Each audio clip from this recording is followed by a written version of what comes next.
Well, good morning. Thank you again, Ms. Stagg, for joining me today.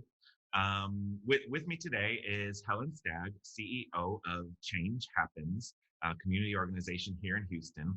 But I'll turn it over to Ms. Stagg now. Ms. Stagg, if you could tell us a little bit about, you're a graduate of the Graduate College of Social Work. If you could tell us a little bit about when you graduated and what Change Happens does for people who aren't familiar, because you provide a lot of services. So what kind of services does Change Happens provide? Well, great. First of all, I'd like to thank you for inviting me to participate, and greetings to all of the students. Change Happens, a community-based organization. We have over 30 years working in the community. We are headquartered in the Third Ward community right near University of Houston. We have a holistic approach to providing services. So we have a wide variety of programs. The organization started 30 years ago. It was a substance use misuse treatment program. But from that, we learned that there are other needs that perhaps get a person to that using substances, issues of housing and access to health insurance and medical and treatment. And so we began to expand our programs based on the community needs that we saw. As a result of that, we have programs, we have a youth department that works with programs of working with incarcerated parents and males and fathers to provide transitioning and case management and support services, including employment and workforce training, mentors. We have a program working with teen pregnancy prevention. In fact, one of the professors at the Graduate College of Social Work is an external evaluator working on that project with us. We have programs that work with prevention services. We go into schools and community sites for prevention services of substance use, alcohol, tobacco. We are one of the 10 navigator programs for the Affordable Care Program in the United States. And we all know what's happened to reduce that Affordable Care Act, known as Obamacare, to this point, and what kind of impact it's having on this epidemic, this pandemic right now. We provide mentoring programs to children of prisoners and to young men of color attending Yates High School. We're a self-sufficiency program where we pay tuition for young people who are TANF eligible in terms of income to go to school to get a credential certification in areas of welding, logistics, forklift driving, and some of those other kind of high demand, higher wage paying jobs. We have HIV programs where we're trying to stop the spread of HIV, which includes testing, counseling, linkages to care, case management for pregnant women and children with special health needs, housing programs for permanent and supportive housing. And we lead a collection of organizations in the Third Ward area in terms of working on issues of affordable housing, education, increasing those opportunities, increasing services for families, children, and seniors, and also community engagement. So a wide range of programs. Yeah. And I finished through the Graduate College of Social Work in 2002. So I'm an alumni, and I'm also serving as an adjunct professor now. Oh, that's awesome. Yeah. So that's a lot of really needed and important services that your agency is providing. What's happening now? What's been the impact of the pandemic on the ability to provide all of those services? Yeah, because as a lot of the things that we do, we go to where the community is. So if we're working on HIV issues, we're working to people who may not know what their HIV status is. So a lot of the things that you see with this pandemic in trying to identify who is positive and how to mitigate that, that's what we do in the HIV program. So we go to where populations that the surveillance data or some indications that there may be clusters of HIV, the spread of HIV. And so when you can't get to those communities or those populations, it certainly changes. A lot of the work we do is with schools, and we know that all of the schools are closed.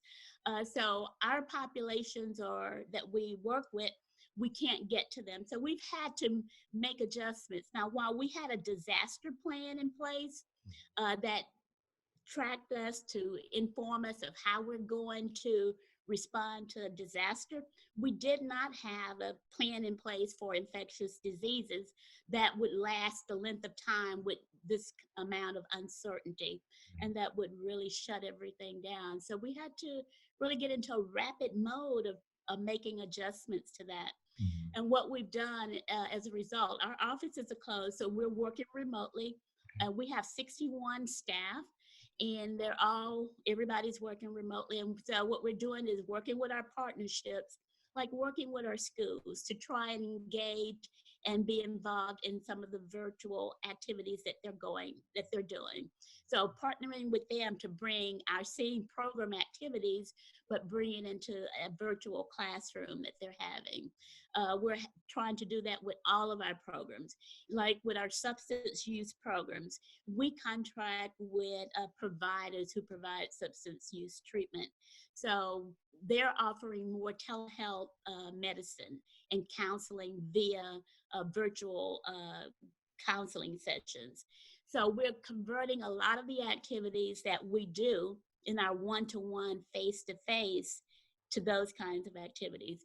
We're using social media a lot as well. So we're using all those various platforms to try and stay engaged with the partners.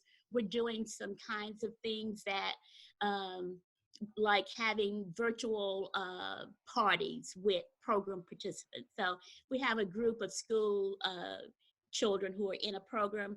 We may have set up a virtual party where we have packets of arts and crafts delivered to them, and then go through some of the lessons where we are all working on that particular project. So we've had to change those things, and not just for the clients that we serve, but also for our staff. So it's an opportunity for more kinds of trainings and webinars, and we're using more virtual technology to communicate with all of our funders. We have a number of federal, state funders, so we're using those opportunities to talk with them, to get additional training and insights. So it's been that kind of adjustments. Great. That's great. It sounds like you've had to be really innovative and creative really fast. But as you were talking, it just strikes me that even though you've done a lot to try to adapt and respond, there are going to be people that fall through the cracks or aren't getting the services that they would have had before. And you're dealing with a population or with populations that are vulnerable in many ways and at risk of negative things occurring. What do you think's what's the impact of this going to be on the inequities that we already see in society? What's the impact this pandemic's going to have? Yeah, I think one of the things that we see in all of this is that all of those issues were there before the pandemic strike, but what it does, it really does magnify these kind of cracks in our social safety net and how we respond to people. So for instance, if we're talking about homeless populations, there's not a way that you can readily access them without going to where they are in encampments. So they don't have access to the internet or a computer or means to do that. They may have phones, but they're limited in how they can use those phones. So that's one of the ways that we can't have the one-to-one contact, and yet we know that there are services that they need. So one of the things that we've done, for instance, with that is look at ways that we can raise funds and money to expand our supplies to them. How can they keep safe during this? So preparing hygiene supplies and hygiene packets and information that we can get directly to them that doesn't require necessarily a face-to-face, but it would require us to go and keep the social and physical distancing and observe those rules, but yet still be able to get the supplies that might help them stay safe. Those are some of the things that we've had to look at, because the other thing is like the youth that we're working with. You know, we see that children who are out of school, particularly in the third ward, a number of them don't have access to computers, or they don't have access to internet or Wi-Fi.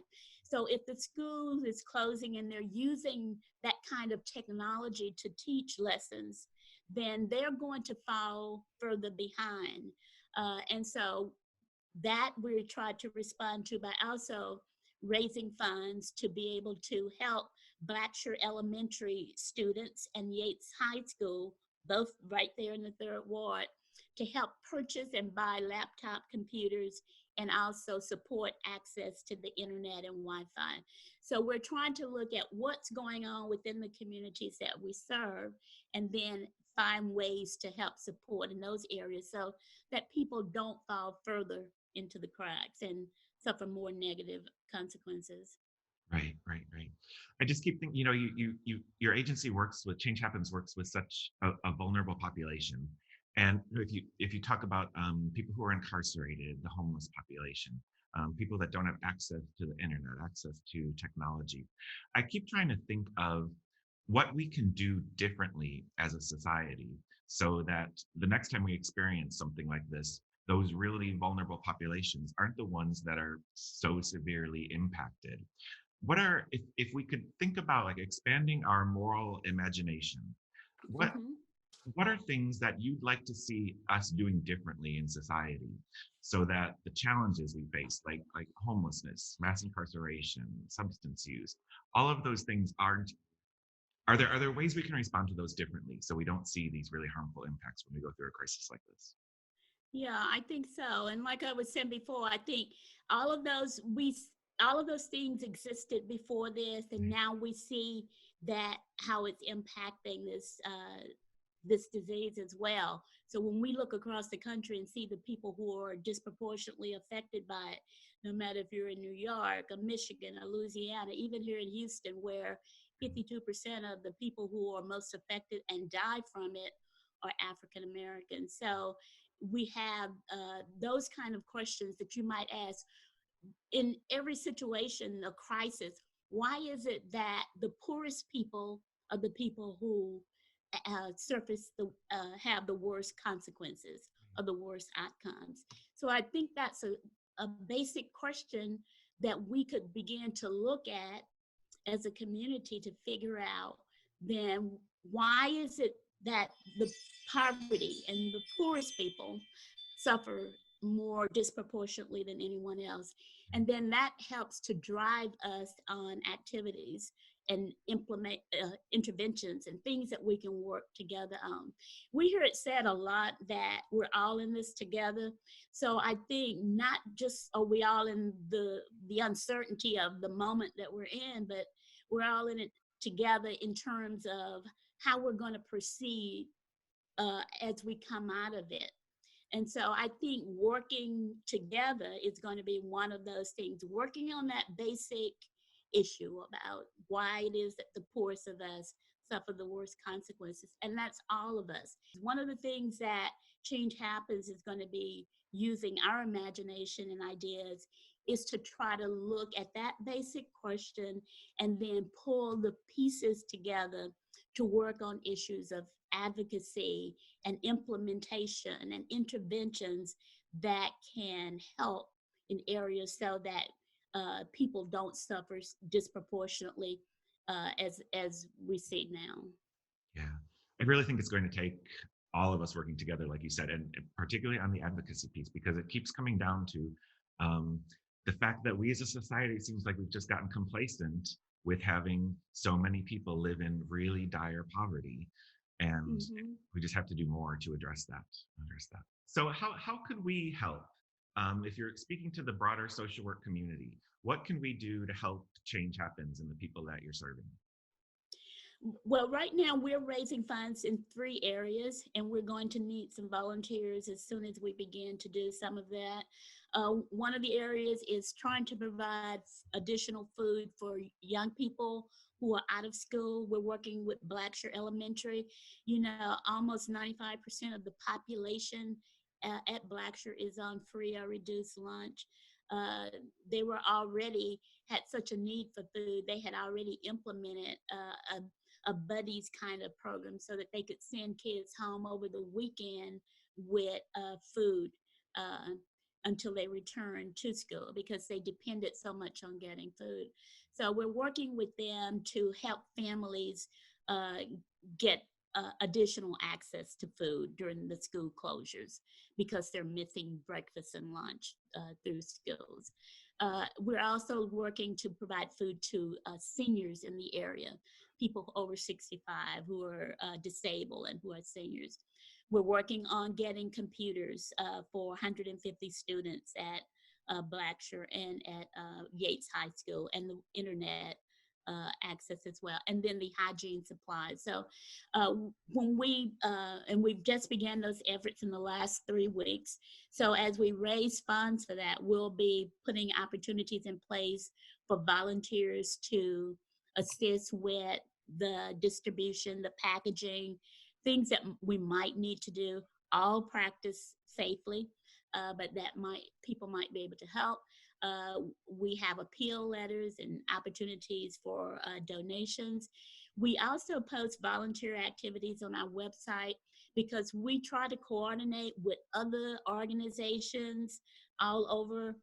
So when they have things that are going on and that they need volunteers, we post that as well on all, not just Change Happens volunteer opportunities, but other community-based organizations. So by checking our website, changehappens.tx.org, there are ways to find out about all of the volunteer activities.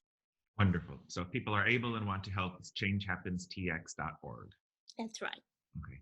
Well, thank you very much, Ms. Stagg. I really appreciate you taking the time to chat with me today. I know that as CEO of such a large organization, you're incredibly busy, but I really appreciate this. Well, thank you very much. I enjoyed the conversation. Thank you. Okay.